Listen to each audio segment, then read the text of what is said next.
Hello दोस्तों, तो आज हम शुरू करेंगे ज्योग्राफी क्लास 10 चैप्टर नंबर 1 जिसका टाइटल है रिसोर्स एंड डेवलपमेंट।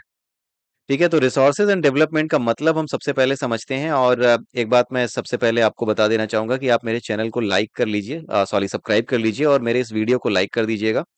और यहाँ पर अगर आप इन चीज़ों को समझ रहे हैं, ज्योग्राफी को लेकर के कोई भी और सब्जेक्ट होगा उसको भी मैं लाने की कोशिश करूंगा, खास करके क्लास 10 की जो सिलेबस है उसको ही मैं कवर करने की कोशिश कर रहा हूँ।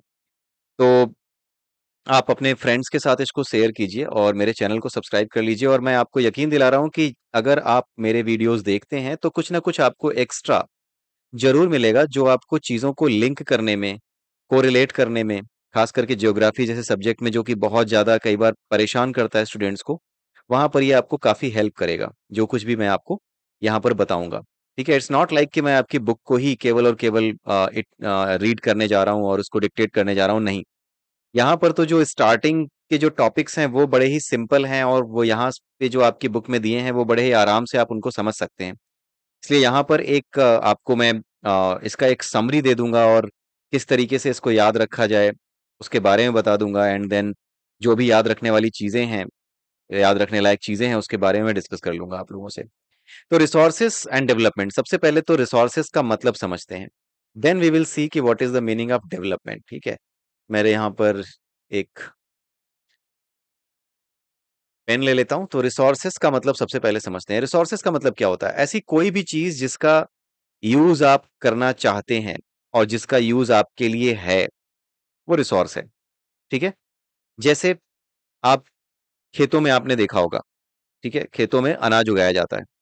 वो खेत किसके होते हैं? किसान के होते हैं। तो किसान उस खेत का इस्तेमाल कर रहा है अनाज उगाने के लिए। अनाज उगाएगा, उससे वो अनाज को बेच करके पैसे कमाएगा, राइट। सो ऐसी कोई भी चीज जो हमारे काम आ रही है, जैसे यहाँ पे किसान के काम में आ रही है जमीन, तो जमीन क्या हो गई? एक रिसोर्स हो गई। ऐसी कोई भी चीज जिसका इस्तेमाल हम अपने लिए करते हैं वो रिसोर्स कही जाती है। डेवलपमेंट के बारे में हम आगे समझेंगे, लेकिन सबसे पहले रिसोर्सेज के बारे में हम ये समझ लेते हैं कि रिसोर्सेज होते कितने तरीके के हैं। ठीक है, यहाँ पर जो आपको क्लासिफिकेशन ऑफ रिसोर्सेज का पूरा एक चार्ट बनाया गया है, इस चार्ट को आप बार बार देखिएगा। ठीक है, आपको करना क्या है? इस चार्ट को बार बार देखना है, जब भी आप चलते फिरते इस चार्ट को देख सकें, समझ सकें कि हाँ क्या है रिसोर्सेज का जो क्लासिफिकेशन है, उसमें कौन कौन से रिसोर्सेज आते हैं, नेचुरल रिसोर्सेज का क्या मतलब है, ह्यूमन रिसोर्सेज का क्या मतलब है।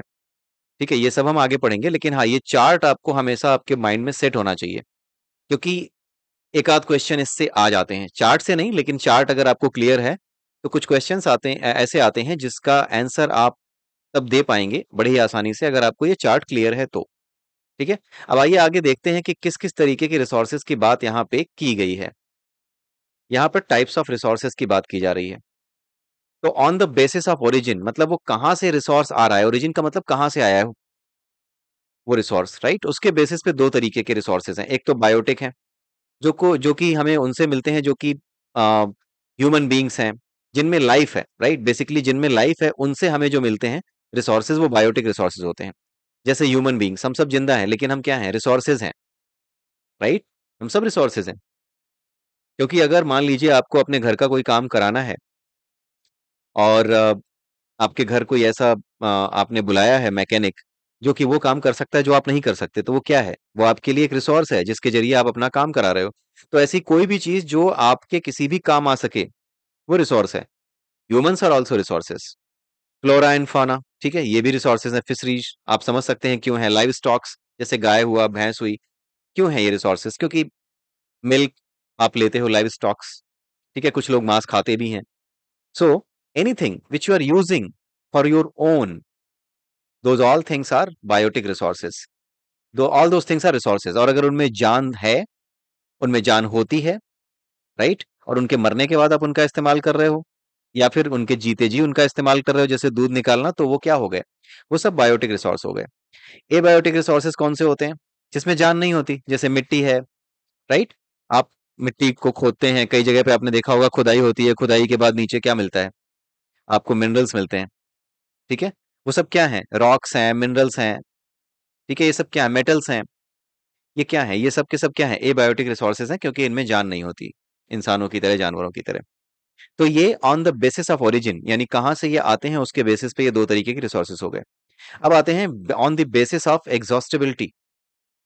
एग्जॉस्टिबिलिटी के बेसिस पे रिसोर्सेज कितने तरीके के होते हैं उसको हमें समझना है। एग्जॉस्टिबिलिटी का मतलब होता है ये खत्म कब होंगे, या फिर ऐसा रिसोर्स जो कभी खत्म ही नहीं होगा, या बार बार रिसाइकिल होता रहेगा, राइट? उसके बेसिस पे खत्म होगा कोई रिसोर्स या नहीं, या हमेशा चलता रहेगा, वो क्या है, वो एग्जॉस्टिबिलिटी के बेसिस पे हम डिसाइड कर रहे हैं। एग्जॉस्ट का मतलब क्या होता है, किसी चीज का समाप्त हो जाना, एग्जॉस्ट कर जाना मतलब समाप्त हो जाना। तो एग्जॉस्टिबिलिटी के बेसिस पे दो तरीके के रिसोर्सेज आपको यहाँ पे दिखाई देते हैं। एक तो है रिन्यूएबल रिसोर्स, ठीक है। रिन्यूएबल रिसोर्स वो होते हैं जो कि दोबारा से जिनका इस्तेमाल किया जा सकता है, उनको रिन्यूएबल रिसोर्सेज कहते हैं, ठीक है। जैसे मान लीजिए सोलर है, विंड एनर्जी है, आजकल सोलर की बात आप बहुत सुनते होंगे, सोलर पैनल है, हवा है, विंड है, ठीक है। ये क्या है, विंड एनर्जी, वाटर है, फॉरेस्ट है, वाइल्ड लाइफ है, ये सब क्या है, ऐसे रिसोर्सेज हैं जो रीन्यूएबल हैं। बिकॉज एक बार इनका आपने इस्तेमाल कर लिया तो इनका फॉर्म कन्वर्ट हो जाता है, ये किसी और फॉर्म में कन्वर्ट हो जाते हैं। But again wild life, forest, पानी, एनर्जी, ये सब चीजें बार बार आती जाती रहेंगी, पानी बरसता रहेगा, ठीक है, हवा चलती रहेगी, सन लाइट आती रहेगी, तो सोलर एनर्जी बनती रहेगी। तो anything which can be renewed, मतलब उसका इस्तेमाल करने के बाद अगर वो फॉर्म अपना बदल ले, वो समाप्त हो भी जाए, ठीक है, उसके बाद भी उसको बनाने के लिए रिसोर्स हमें नेचुरली बार बार मिलते रहते हैं, वो खत्म नहीं होंगे, राइट? वो रिन्यूएबल रिसोर्सेज होते हैं। नॉन रिन्यूएबल कौन से होते हैं, जो दोबारा बनेंगे नहीं, या फिर बहुत दिन लगेंगे दोबारा उस साइकिल को आने में जब वो दोबारा बनेंगे। जैसे कोयला है, पेट्रोल है, डीजल है, ये जो क्रूड ऑयल निकालते हैं आप, क्रूड ऑयल निकाला जाता है, आपको पता होगा क्रूड ऑयल कहाँ निकाला जाता है। क्रूड ऑयल निकालने वाले अधिकतर देश अरेबियन कंट्रीज हैं। अरेबियन कंट्रीज जैसे सऊदी अरब है, और अमेरिकन कंट्रीज में आप अगर देखो तो वेनेजुएला है, साउथ अमेरिकन कंट्री है, ठीक है, ये आप याद रख सकते हैं। साउथ अमेरिकन कंट्री है वेनेजुएला, जो कि नॉन रिन्यूएबल रिसोर्सेज, जिसमें कि आपका आता है पेट्रोल, क्रूड ऑयल, इसको निकालने का काम करता है। तो ये सारे वो रिसोर्सेज हैं जो कि खत्म हो जाएंगे। कोयला हम इस्तेमाल कर रहे हैं, लेकिन हमेशा के लिए कोयले का भंडार उपलब्ध नहीं है, this is not available for ever. एक समय के बाद कोयला खत्म हो जाएगा। मिनरल्स हैं, फॉसिल्स फ्यूल्स हैं। फॉसिल फ्यूल क्या हुए, फॉसिल फ्यूल कौन से होते हैं, फॉसिल फ्यूल वो होते हैं जो कि जमीन से निकाले जाते हैं, चट्टानों से निकाले जाते हैं। अच्छा, चट्टानों में ये रिसोर्सेज बन कैसे जाते हैं, ठीक है। जैसे आपको पता होगा कि जो तेल होता है, अगर आपने पढ़ा हो कहीं, अगर नहीं पढ़ा है तो लेट मी टेल यू, जो तेल के कुएं होते हैं ना, वो समुंदर में होते हैं, ठीक है, और समुंदर के पास वाले इलाके में कहीं पर होते हैं। और होता क्या है कि उसमें नीचे ना, जो समुंदर की ये जो चट्टान होती है, इसके नीचे ना वो गैस और वो क्रूड ऑयल फंसा रहता है। उसी गैस और उस क्रूड ऑयल को निकाला जाता है। सबसे पहले गैस को खींच लिया जाता है पाइप लगा के, जिसको नेचुरल गैस कहते हैं, ठीक है। और उसके बाद जो अंदर कीचड़ भरा हुआ है, उस कीचड़ को निकाल लिया जाता है। उस कीचड़ में एनर्जी होती है, उस एनर्जी को क्या कहते हैं, उस एनर्जी को कहते हैं crude oil.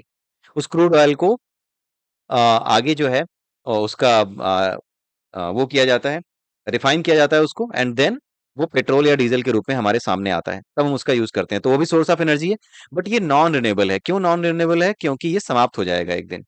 So non renewable energy वो होती है जिसके सोर्सेज ऐसे हैं जो कि एक समय के बाद समाप्त हो जाएंगे, ठीक है। तो ये जो चीज है जो आपने अभी देखी, आपकी जानकारी के लिए, आपको इंटरेस्ट पैदा करने के लिए बता देता हूँ कि ये जो आप देखते हो क्रूड ऑयल जो निकाला जाता है, वो ना चट्टान जो होती है, समुद्र में जो चट्टान होती है, उसके नीचे जो है ये दबा होता है। कैसे होता है, होता यह है कि ओवर द टाइम पीरियड, बहुत साल पहले यहाँ पे इंसान रहा करते थे, मान लो जमीन पे, समुद्र के पास वो रहते थे, बहुत दिन, बहुत साल पहले रहा करते थे, बहुत से जानवर रहा करते थे। इन सब में क्या होता है, कार्बन होता है। हम सब में क्या होता है, कार्बन होता है, राइट? हम सब के भीतर कार्बन होता है। फिजिक्स, केमिस्ट्री में भी आप पढ़ोगे इसके बारे में, कार्बन के बारे में आपने क्लास 10 में ही पढ़ोगे। तो इन सब के अंदर कार्बन होता है। Carbon is the source of energy. हम सब के भीतर कार्बन है, और hydrocarbon is the source of energy. Hydrogen भी है, कार्बन भी है। हाइड्रोजन और कार्बन दोनों मिलकर के जो बनाते हैं वो तेल कुछ और नहीं होता, वो हाइड्रोकार्बन होता है। Hydrocarbon is the source of energy.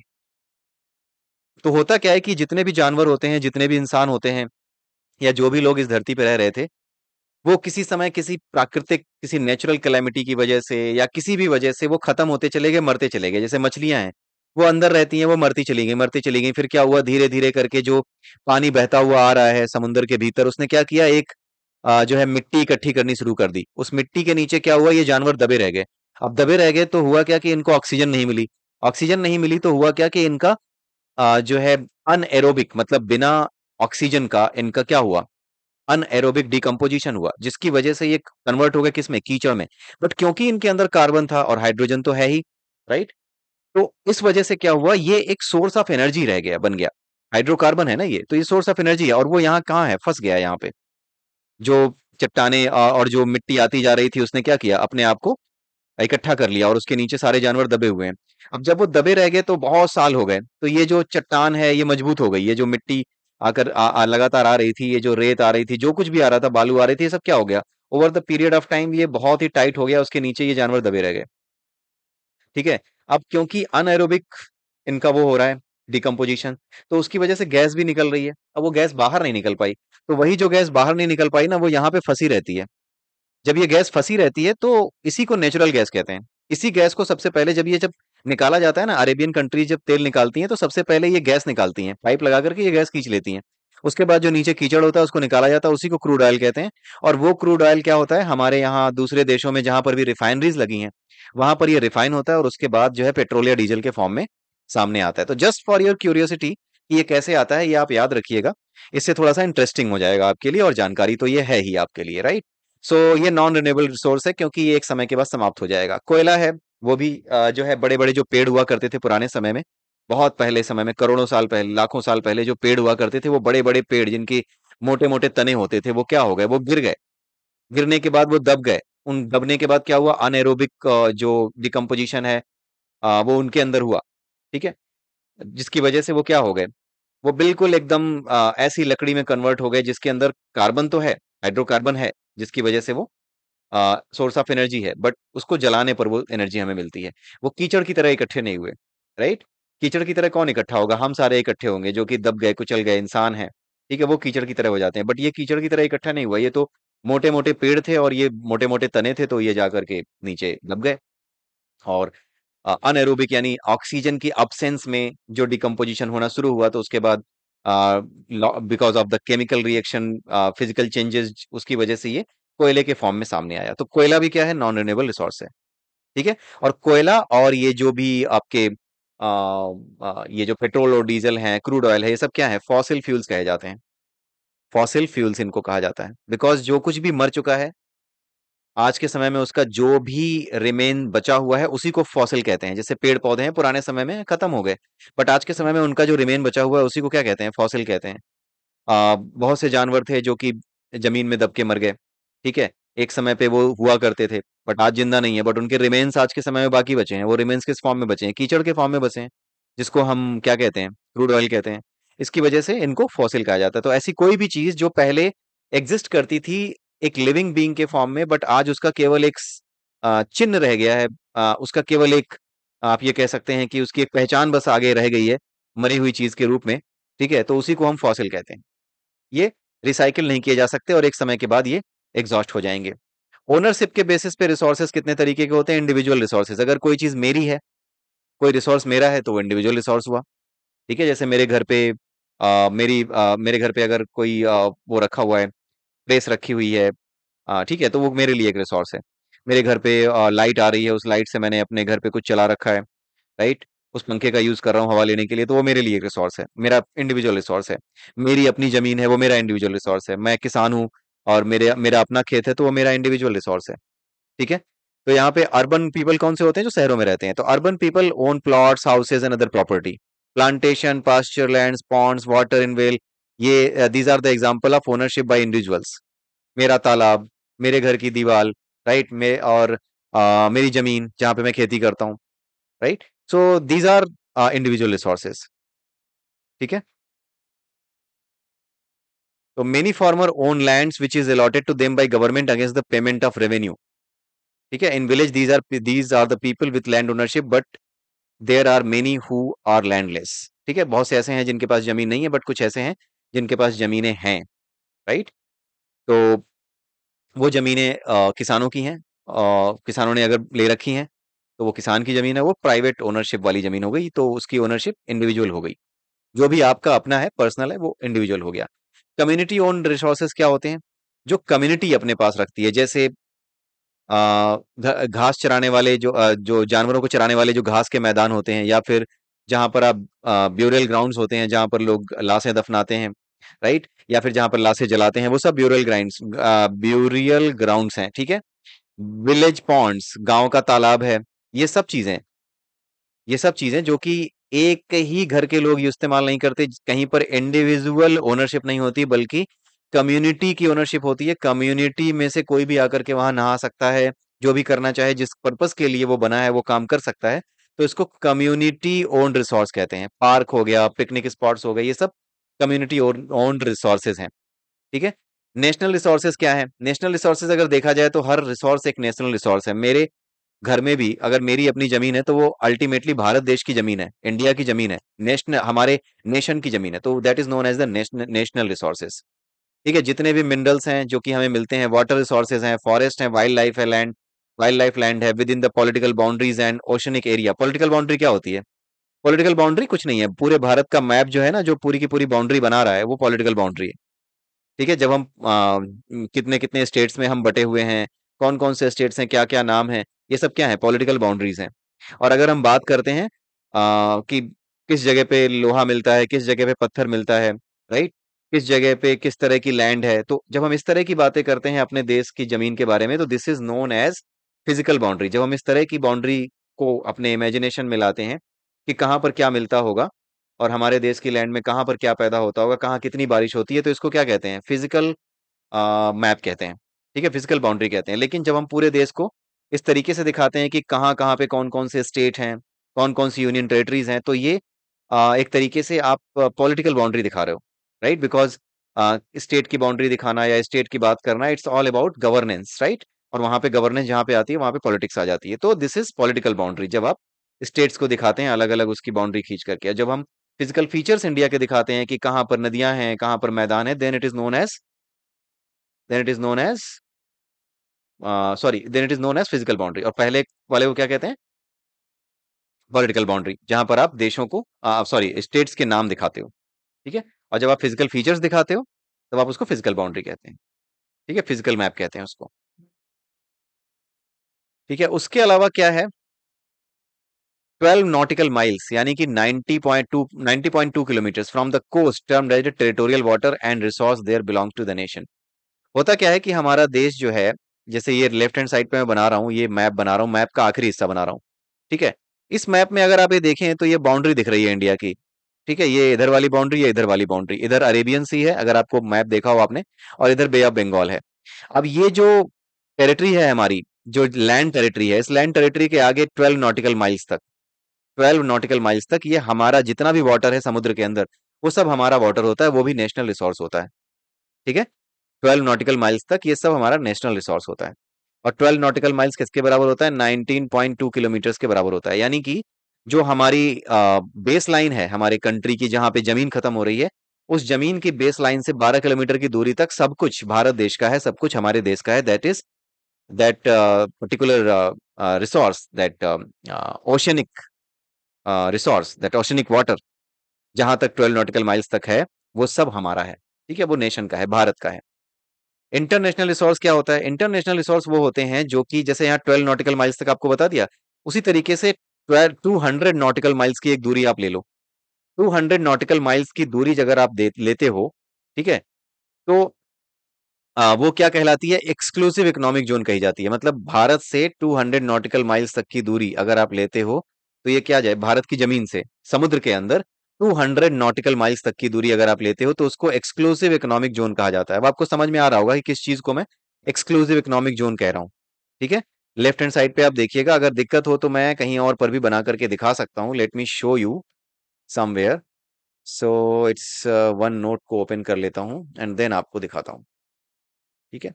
यहाँ पे मान लीजिए ये आपका इंडिया का जो नीचे का हिस्सा है ना, ये ऐसे दिखा रहा हूँ मैं आपको। ठीक है, ऐसे करके। ठीक है, इधर अब क्या है? बे ऑफ बंगाल, BOB। और यहाँ पे क्या है? अरेबियन सी, AS, ऐसे लिख देता हूँ। अब ये क्या हुआ? ये आपका हो गया, जमीन यहाँ पे खत्म हो रही है, ठीक है, भारत की। ठीक। जब भारत की जमीन यहाँ पे खत्म हो रही है, तो इससे 12 नॉटिकल माइल, यानी 19.2 किलोमीटर तक की दूरी पर, इसको हम क्या कहते हैं? हमारा टेरिटोरियल वाटर कहते हैं। हमारी टेरिटरी का वाटर है, हमारी टेरिटरी का पानी है। यानी ये पानी और इसके नीचे जितने भी रिसोर्सेज होंगे, समुद्र में भी रिसोर्सेज होते हैं ना, ओशियन में भी रिसोर्सेज होते हैं, वहां से भी आप तेल निकालते हो, सब कुछ निकालते हो, राइट। वहां पर भी आप मछली पकड़ते हो, जो कुछ करना चाहते हो करते हो, वो सब क्या है? वो भारत की टेरिटरी में आता है। कहाँ तक का? 12 नॉटिकल माइल तक का पूरा पानी भारत की टेरिटरी में आता है। ठीक है, ये टेरिटोरियल वाटर कहलाता है। ठीक है, उसके बाद हम देखते हैं थोड़ी और दूरी है, 200 किलोमीटर। 200 किलोमीटर नहीं, 200 नॉटिकल माइल्स तक की दूरी। ये 200 नॉटिकल माइल्स तक की जो दूरी है उसको क्या कहते हैं? Exclusive economic zone, EEZ। ठीक है, ये जो एक्सक्लूसिव इकोनॉमिक जोन है 200 किलोमीटर तक का, यहां पर भारत कुछ भी कर सकता है। यहाँ पे निकाल सकता है, तेल निकाल सकता है। ठीक है, यहाँ पर मछलियां पकड़ सकता है, जो करना चाहे वो कर सकता है, यहाँ तक सब कुछ भारत का है। ठीक है, मिनरल्स निकाल सकता है। लेकिन 12 नॉटिकल माइल्स तक की दूरी वाला जो होता है उसको टेरिटोरियल वाटर कहते हैं। लेकिन अगर हम 200 नॉटिकल माइल्स तक की दूरी ले लेते हैं टोटल, तो उस पूरे के पूरे दूरी को हम क्या कहते हैं? Exclusive economic zone. यहाँ 12 नॉटिकल माइल के आगे यहाँ तक एक्सक्लूसिव इकोनॉमिक जोन है। ठीक है, यहाँ तक की दूरी के आगे जो कुछ है वो एक्सक्लूसिव इकोनॉमिक जोन है। इसको 12 नॉटिकल माइल, 200 नॉटिकल माइल तक की दूरी इसकी होती है यहाँ से, बेस लाइन से। ठीक है, इसकी दूरी बेस लाइन से ली जा रही है, यहाँ से मत लेना, बीच में से मत लेना, यहाँ से लेना। ये ऐसा नहीं कि 12 नॉटिकल माइल के आगे ले ली ये 200 ना, आप बेस लाइन से लेना। बेस लाइन से 200 नॉटिकल माइल्स तक की दूरी एक्सक्लूसिव इकोनॉमिक जोन कही जाती है। तो यहां तक के पानी पर भारत का हक है, लेकिन टेरिटरी यानी भारत का जो रिसोर्स है जिसपे उसका पूरा हक है, वो यहाँ यहाँ तक है उसका। ठीक है, सिर्फ यहाँ तक है, 12 नॉटिकल माइल्स तक। उसके बाद भी है, लेकिन यहाँ पर रिसर्च वर्क और जो कुछ निकालना है, रिसर्च वर्क करना है, कुछ यहाँ पे समझना है, कुछ नेचुरल रिसोर्स है जिसपे उसका भारत का भी हक है, तो वो 200 नॉटिकल माइल्स के अंदर आता है। ठीक है, ये आ गया आपका एक्सक्लूसिव इकोनॉमिक जोन। ठीक, इसके आगे जो कुछ भी है, 200 नॉटिकल माइल्स के आगे जो कुछ भी है, ये भी समुंदर है। लेकिन इस समुंदर में किसी एक का हक नहीं है, कोई यहां पर किसी को आने जाने से रोक नहीं सकता। ठीक है, आने जाने से नहीं रोक सकता। ऐसा नहीं है कि चीन ने रोक दिया भारत को, राइट, नहीं कर सकता। तो यहां पर 200 नॉटिकल माइल्स तक भी, 12 नॉटिकल माइल्स के आगे भी आप इसको नहीं रोक सकते किसी को आने जाने से। ये एक्सक्लूसिव इकोनॉमिक जोन है, यहां पर भी आप नहीं रोक सकते। लेकिन 12 किलोमीटर तक, 12 नॉटिकल माइल के बीच में अगर आप आते हो तो आपको टैक्स देना पड़ेगा। अगर आप बिना जानकारी के आ जाते हो तो आपके ऊपर कार्रवाई की जा सकती है। लेकिन 12 नॉटिकल माइल के आगे, जो कि 200 नॉटिकल माइल तक की दूरी बेस लाइन से ली जाती है, वहां तक की दूरी में अगर कोई आ भी जाता है, कुछ करता भी है, तो भी उसके ऊपर कोई कार्रवाई नहीं कर सकते। ठीक है, लेकिन हाँ, भारत को यहां तक आकर के चीजों को खोजने का, रिसर्च करने का हक है, लेकिन इसके आगे नहीं है।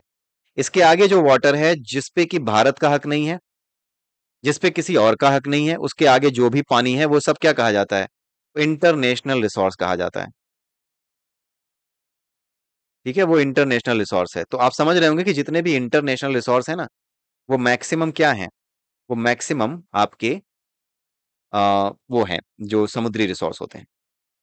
ठीक है, exclusive economic zone belongs to open ocean and no individual country can utilise this without the concurrence of international institutions.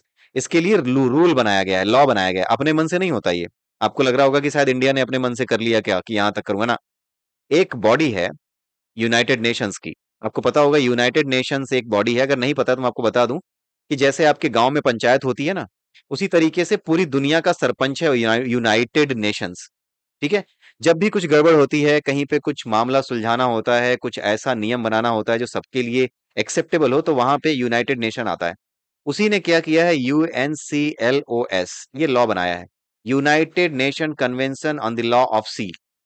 यही जो लॉ ऑफ सी है ना, उसी के अकॉर्डिंग ये नियम बनाया जो मैंने आपको बताया अभी, ये लेफ्ट हैंड साइड पे जो एक्सप्लेन किया है नॉटिकल माइल वाला, ये सब उसी के कहने से हुआ है। ठीक है, तो जो भी 200 नॉटिकल माइल के आगे है, बियॉन्ड 200 नॉटिकल माइल्स, यहाँ पे आपका जो है किलोमीटर्स लिख दिया, it should be nautical mile, ये गलत है, इसको नॉटिकल माइल कर लीजिएगा। उसके आगे जो कुछ भी आता है वो एक्सक्लूसिव इकोनॉमिक जोन में के आगे आता है, और वो उस पे भारत का हक नहीं है, वो इंटरनेशनल वाटर है, उस पे किसी एक का हक नहीं है। ठीक है,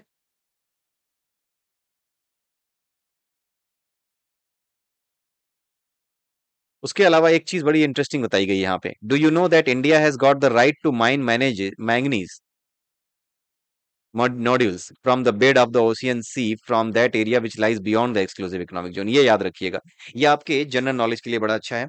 ऐसे तो ये कहा जा रहा है, मतलब ये एक अच्छा फैक्ट आ गया। ऐसे तो हमें ये बताया गया है कि ये जो एक्सक्लूसिव इकोनॉमिक जोन है, यहां तक भारत कर सकता है, मिनरल को खोज सकता है, वहां पे रिसर्च वर्क कर सकता है। लेकिन एक मैंगनीज नोड्यूल्स है, मैंगनीज नोड्यूल्स, ये मिनरल्स हैं, ठीक है, मैंगनीज नोड्यूल्स। इसकी खोज करने के लिए, इस पे रिसर्च वर्क करने के लिए भारत को, हमारे देश को, इंडिया को ये परमिशन दी गई है कि it can go beyond the exclusive economic zone. तो मैंगनीज नोड्यूल्स के लिए, उसके ऊपर रिसर्च वर्क करने के लिए it can go beyond 200 nautical miles. I hope अब आपको ये समझ में आ गया होगा, ये एक फैक्ट है, राइट। ये पूछा जा सकता है, अगर मैं होता तो पूछता, अगर मेरे को पेपर सेट करना होता तो I should have asked this thing, right. बहुत इंटरेस्टिंग फैक्ट है ये, कि मैं ऐसे तो एक्सक्लूसिव इकोनॉमिक जोन तक बस जा सकते हो आप, बट द थिंग इज कि इस एक स्पेसिफिक रिसोर्स के लिए, मैंगनीज नोड्यूल्स के लिए आप उससे आगे जा सकते हो। On the basis of status of development, potential resources क्या होते हैं? Resources which are found in a region but have not been utilised, ये पोटेंशियल रिसोर्सेज हैं। पोटेंशियल रिसोर्सेज का मतलब ये होता है कि अभी रिसोर्स का पता चला है लेकिन हम उसका इस्तेमाल नहीं कर पा रहे हैं। जैसे मान लो हमें ये पता लग जाए कि जमीन के नीचे, जहां मैं रह रहा हूं ना, उस जमीन के नीचे बहुत ढेर सारा जो है सोना है, सोने की खदान है नीचे, ठीक है, लेकिन मैं उसको यूज नहीं कर पा रहा हूं।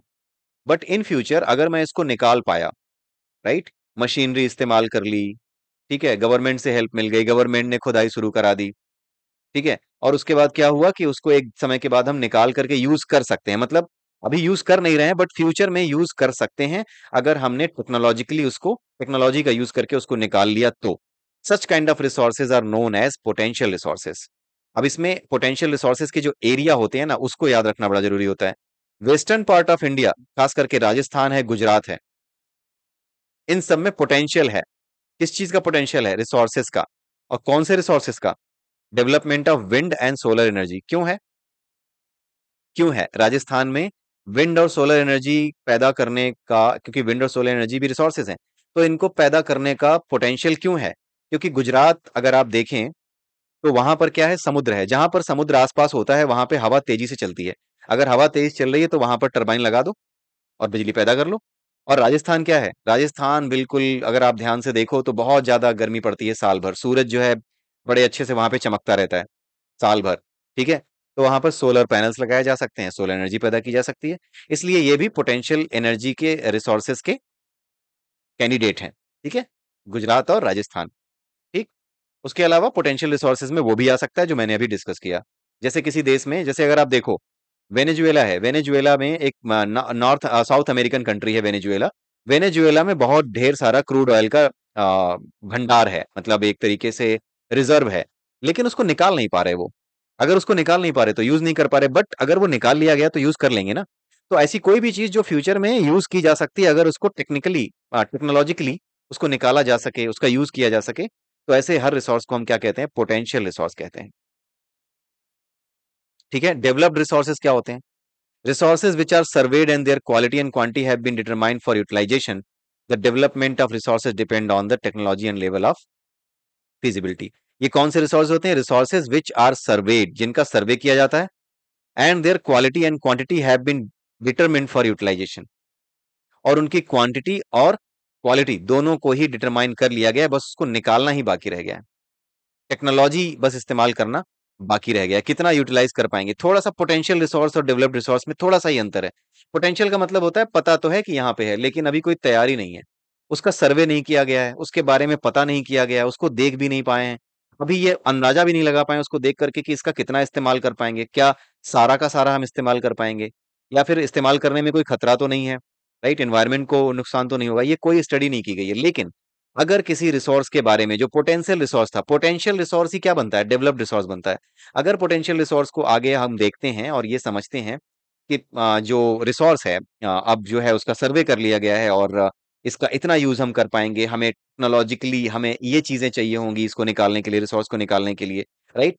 सच kind of things, such kind of resources जिनका सर्वे कर लिया गया है, उनकी क्वालिटी और उनकी क्वांटिटी के बारे में कि कितनी क्वालिटी है उनकी और किस क्वांटिटी में हम उनका यूज कर पाएंगे, अगर ये सब पता कर लिया गया है, सर्वे कर लिया गया है, then it is known as developed resource, ठीक है। तो पोटेंशियल और डेवलप्ड रिसोर्स में आप अंतर समझ लीजिएगा, ठीक है। ये बेस स्टेटस ऑफ डेवलपमेंट के बेस कितने डेवलप हो चुके हैं, राइट? डेवलपमेंट कितना हो चुका है? अगर आपने खोजा है तो डेवलपमेंट अभी नहीं हुआ है, अभी बिल्कुल इनिशियल स्टेज है कि आप इसको यूज़ कर सकते हो, तो ये पोटेंशियल है। बट अगर आप उसको सर्वे कर रहे हो, आप उसको जानने की कोशिश कर रहे हो कि कितना निकाल पाएँगे, कैसे निकालेंगे, इन सब चीज़ों की फिज़िबिलिटी स्टडी आप कर रहे हो कि हम इसको निकाल भी पाएँगे या नहीं, तो in that case it is a developed resource. ठीक है? बस उसकी निकालने की बारी बाकी है, बस उसको हम सर्वे कर चुके हैं।